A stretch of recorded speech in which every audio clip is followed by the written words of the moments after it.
Hey everyone, we're Red Donkey Projections. I'm Eric, and I'm back from a very busy weekend, and we have Lucas as always. Hey everyone. So what we're going to be talking about today is a look at JHK's Senate prediction forecast and what they have. And with that being said, let's get right into it.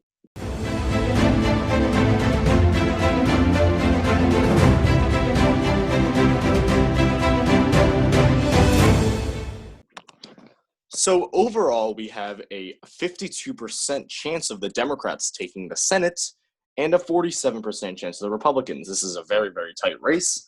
And let's actually, before we take a look at each individual state, let's take a look at some of these graphics that got here. Senate race about building a majority, yep. So yeah, it's going to be very close, clearly. It looks like from their projection, it's going to be 50-50. Let's see, uncertainty of the race. Yeah, it'll be pretty uncertain. Zigzags. Now, this one is the one I want to take a look at here. This has changed over time. It has clearly zigzagged from place to place. We have starting from April 15th, and then we just see a sudden dip here. This was about when we started our channel here, probably Trump's handling coronavirus, which is, again, pretty unpopular. And then we have a complete flip, and actually a pretty big jump here. I'm not too sure why, because this did happen quite a bit after the George Floyd protest. That happened right about here. We did see a higher slope, but interesting that it actually went up. I think it's just I think it's just that the whole protests that just keep on going. They have there's no end to them really. In fact, there's anarchy going on in freaking Seattle with Chaz. So that's a lot of Democratic turnout right there, extreme Democratic turnout. So I guess they're trying to catch the attention of Democratic senators, or any Congress people for that matter. So maybe that's why there's a huge spike in like a 6% difference almost. Interesting. And something interesting to point out is that we see a dip today. I'm not sure why. We do have the Atlanta protest that was yesterday. That makes sense now. That could be why we saw a little blip up. I'm not sure why it crashed, but let's look at average seats now. This is clearly very close. Wow, look at that. We go from Republicans leading, and then we see this one's a tiny flip over. Wow, that is a very small margin to be leading, but we do see a bigger one after the George Floyd protests. That can be probably attributed to that. Alrighty. Races that will determine the majority. Yes, these will determine the majority. North Carolina, Maine, Iowa, Georgia, yep. All right, looks like we went through all that. Now we're going to go touch on each individual state from this JHK forecast. We're going to cover the swing states, I guess, because a lot of these we do agree with, but we're going to go through them anyway. The ones we won't need discussing, obviously, are the safe ones, like states like Virginia. Mark Warner has a pretty high shot of winning there. No need to discuss that. Let's start with a lesser safe state. I'll cover Colorado and Arizona. We're going to start with Colorado here. This is actually a huge chance for the Democrats to pick up, especially for an incumbent running. We have Cory Gardner, who is the incumbent senator of Colorado, running again for re-election. And wow, only a 21.1% chance. For those of you who don't know, Cory Gardner is a staunch ally of President Trump in the Senate. Colorado has been swinging to the left recently, which kind of isn't really, making the constituents that happy. And to further add fuel to the fire, John Hickenlooper is a former popular governor who also ran for president, has a lot of name recognition, which is why we see a 77% of him winning. That is a very high chance of winning, especially against an incumbent. Now, the projected vote outcome is a 52 to 45. Now, that is in the likely margin, actually. I do think we did put this state as a likely. Again, we have a very, wow. Sophisticated. 17 points for John Hickenlooper. That's a huge lead. That's within the safe zone. We got to weigh in other factors as well. Most sources will put this one as lean. I do think likely is correct. We're going to take a look at the graph again. Wow, we see that same thing happen. right there. Exactly when we started our channel. Huge jump for John Hickenlooper. Huge dip for Cory Gardner. And again, I think this can be attributed to Trump's handling of the coronavirus, which many Americans view negatively. Again, we see the same thing here, this kind of dip here. Vote share, yeah, that's about 5%. So now I'm going to head back to the national forecast. This one we do agree with. Arizona is actually more interesting. All right, so again, we agree with the Colorado projection. We're going to now head to Arizona. Arizona, we've actually put this one as lean. Why are we putting it as lean when JHK puts it nearly the same as the chance of John Hickenlooper winning Colorado? It's because Arizona is this new type of swing state. In 2012, candidate Mitt Romney won the state by a percentage of 9 points. In 2016, that margin decreased significantly to only 3 points to the president, or the former candidate, or the candidate, you get what I'm saying. But then in 2018, we saw the Democrats pretty much won a bunch of seats in Arizona. They picked up 5, I believe, 5 or 4. But yeah, they picked up quite a few in Arizona. And just enough background for this election, we had also the Senate race there. Following the retirement of Jeff Flake, an election was held. Kirsten Sinema, the Democratic candidate, actually defeated Martha McSally. And as a result, she became the senator. Now, what happened next was kind of interesting, actually. John McCain passed away in, I think it was also 2018. Yeah, about in 2018 as well. Yeah. So then what happened was, following John McCain's death, Governor Ducey first appointed John Keel. John Keel resigned, and then Governor Ducey of Arizona appointed Martha McSally to fill in that seat. In my opinion, I feel like that was a huge mistake. Voters voted against Martha McSally in 2018, and that was very recent. So they're going to remember that she was appointed this job. She was not elected. As a result, some people will not go out and vote for her, just like last time. And to, again, add more fuel to your fire, Mark Kelly is very well known. He is a former astronaut, and he has a famous brother, Scott Kelly. So he is very well known. He is also the husband of former Representative Gabby Giffords, who resigned actually in around 2014. So again, this is not looking to be in the Republicans' favor. We have 51.9 to 45.8. That's around 5 points, right? Yeah, it's around 5 points. That's, again, in the likely margin. And again, we see this jump here past few days. Third, we see a completely shoot up for Mark Kelly. This could be attributed to the Hispanic population in Arizona, which is a pretty significant one. And we're kind of thinking if, these Black Lives Matter movements keep happening, the Hispanic population might also go out and help out, the African Americans and go vote. And most of the time they are voting for the Democratic candidate, which is why we might have seen this kind of shoot up the past few days. Now we're taking a look at the vote share now. Again, we see this little bump here. And I just thought of another reason why was because we have Joe Biden versus Donald Trump this election. That's in Arizona. This is a key race. This is a pretty battleground state.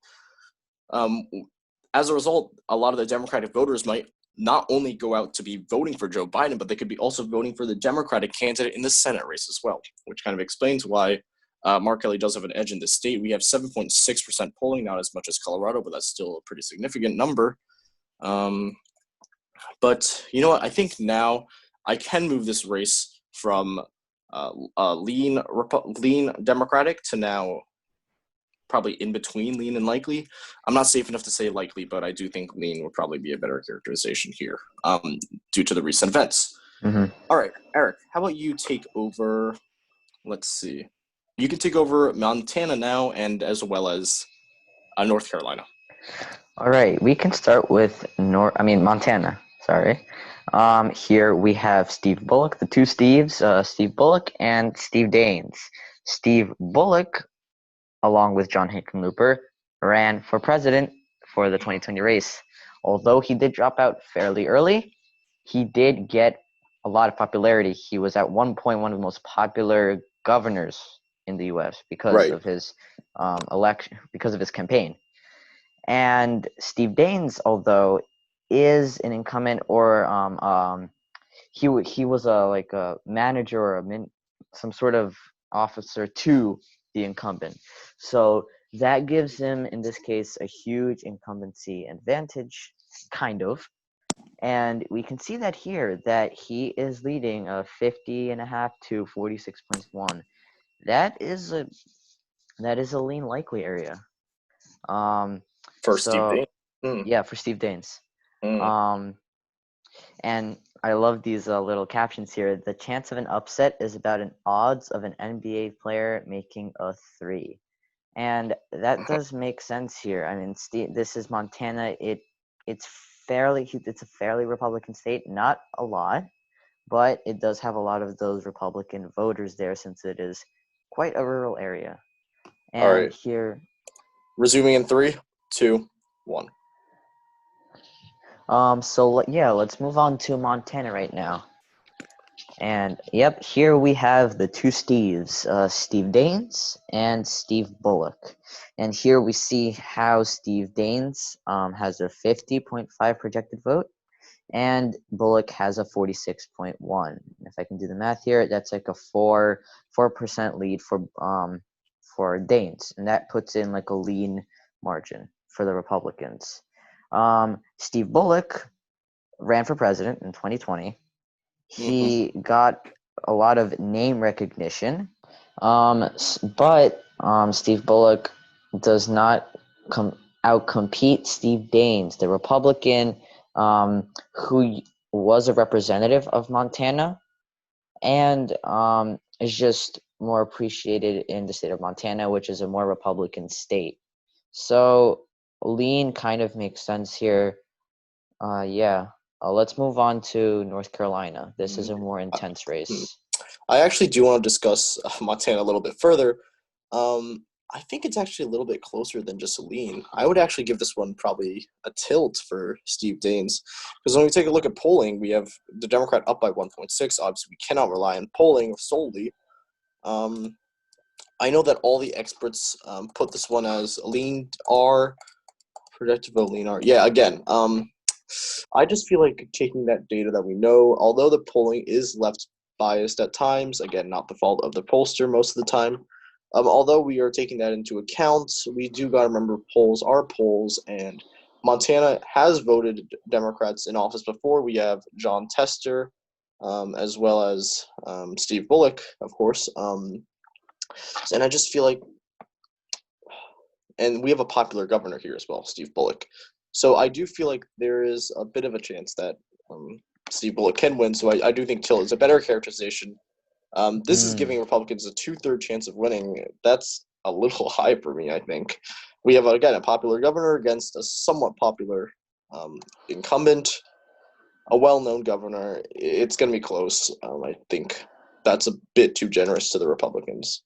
Anyways, let's head back to the map now. As Eric said, we'll be going to North Carolina now. Yeah, this is a more intense race here. We have Tom Tillis and Cal Cunningham. This is a very, very close race. You can see here by the projected vote. You have 49.8 to 49.2. That is a 0.6 lead for Cal Cunningham. And as Lucas highlighted, I love these little captions here. The chance of an upset is about an odds of flipping a coin. So this is literally 50-50 projected by JHK. And also North Carolina in general is a battleground state. So, and this probably will determine, this is going to be one of the major factors that determines who gets the majority in the Senate. And yeah, I think Lucas showed that little semicircle with the states that are going to have most of an impact, and North Carolina was right like in the middle, which is the determining factor. And as Lucas scrolled down here to the graph, Cunningham is getting more popularity. Maybe it's because of these protests. Yeah. And let's see what the polls say further down, if there's anything to talk about there. Here. So the polling puts Cunningham plus 2.3. Experts literally have no idea. It's complete. It's tied, yeah. And for the projected vote is just half. So yeah, JHK, I think they're right here. It's really, really tough to tell, and they're flipping a coin analogy works really well here, because that's probably what the odds are. Because just look at that, like 0.6. It's gonna be tough. Yes, I do want to give some more background here. Tom Tillis is a pretty unpopular senator here. Cal Cunningham, I believe he was a former representative or current representative, so that's a pretty solid previous experience. And this is North Carolina. There are a lot of African Americans here, but this is still a battleground, and we still have to keep into account that this is a presidential election year. So we could have some Democrats coming out to vote for Joe Biden and also voting for Cal Cunningham as well. My prediction in this race is a pure toss-up. Initially, I did think maybe Tilty, but I have backed up on that because, again, although North Carolina is considered to be a battleground state, we see a pretty, previous elections, presidential elections, we usually see the Republican winning. The last time we saw the Democrat win was Barack Obama in 2008, and before that, it didn't go to the Democrats in a while. So, again, I do want to talk about this graph again. I like these graphs showing the history. We see, again, 2 bumps for the Democrats here. 1 bump here, Trump's handling the coronavirus, and we see a bump here following the Black Lives Matter movements. And again, this is affecting North Carolina because they have a pretty significant African-American base here, African-American population. Obviously, African-Americans and minorities usually vote more for the Democrat. But again, this is a really close race. All right, let's now head back to the national forecast. All right, let's see. So Michigan, this is John James versus Gary Peters. I do think the Democrat will win here. Well, it hasn't been confirmed that it's John James yet, but we're pretty sure it's going to be John James. Although he's well known, I think the Democrats should be able to carry it. I think, how about this? Actually, I'll quickly go through a couple of these first. Kansas, likely Republican. If Chris Kobach does become the nominee, this goes to lean because of Chris Kobach's unpopularity and, Barbara Boyer is relatively well known. Now, Georgia, special, this is Kelly Loeffler's seat. There's a pretty good chance that she also doesn't make it to the runoff and Doug Collins wins the seat because, Kelly Loeffler has been having some scandals. Georgia, again, I do think the Republican will pull out a win here. I'm going to be discussing Iowa. I think, Eric, you can take Susan Collins in Maine. I will. Yep, let's do Iowa. All right. Iowa, we have Joni Ernst versus Teresa Greenfield. Joni Ernst is the current incumbent. Iowa has been swinging more to the right recently. Joni Ernst isn't the most popular senator. And as a result, although she does have a little bit of an incumbency advantage, this is why Greenfield is kind of getting up on her. And according to polling, if you saw our polls video, polling does show a lead for the Democrats, which was pretty surprising considering that Iowa is becoming more and more Republican. I think we put it as likely Republican on the presidential map. And again, this is a presidential election year. As a result, we could see some Iowans. Iowans? How do you say someone from Iowa? I don't know, but someone from Iowa, the voters in Iowa might decide to go out and not only vote for President Trump, but also vote for the Republican woman, which in this case is Joni Ernst. As a result, we could see a higher, chance of the Republican leaning here. My opinion is this is between lean and likely Republican. I'm leaning more towards likely. Actually, you know what? I think it's a dead in the middle. I can't really describe it. All right, Eric, what do you think about that? It makes a lot of sense. Is there like a little history graph? I guess not. I guess not. Well, if they don't really show that, it kind of shows how nothing really much has changed, and the data is very consistent in that sense. Going back up to here, what's the margin? 48 to 49. That's about 0.7. That's a tilt. Yeah, that's a tilt. Interesting. Okay. So I think it's a good point to take in how you have two opposing sides here. She's an incumbent, but not really recognized, and which is why Greenfield is not that much behind, as you said. Although I'd probably give it tilt R, considering that what weighs in even more is that Iowa swinging to the right. So this is a fair statement, fair categorization. All right, let's go to Maine. Our final state. Yep, and in Maine, we have Susan Collins, the incumbent, the Republican, versus Sarah Gideon, the Democrat. Problem with Susan Collins is that she's super, super, super unpopular. She's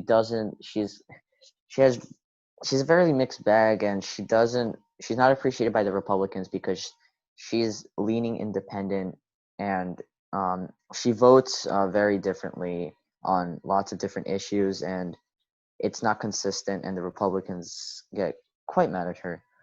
So that's why the Republicans in Maine, or should I say the Democrats in Maine, appreciate the Democrat more than the Republican here, Susan Collins, and that is shown here. It's a 49 to 1.1% up for Gideon. Is there a little graph here?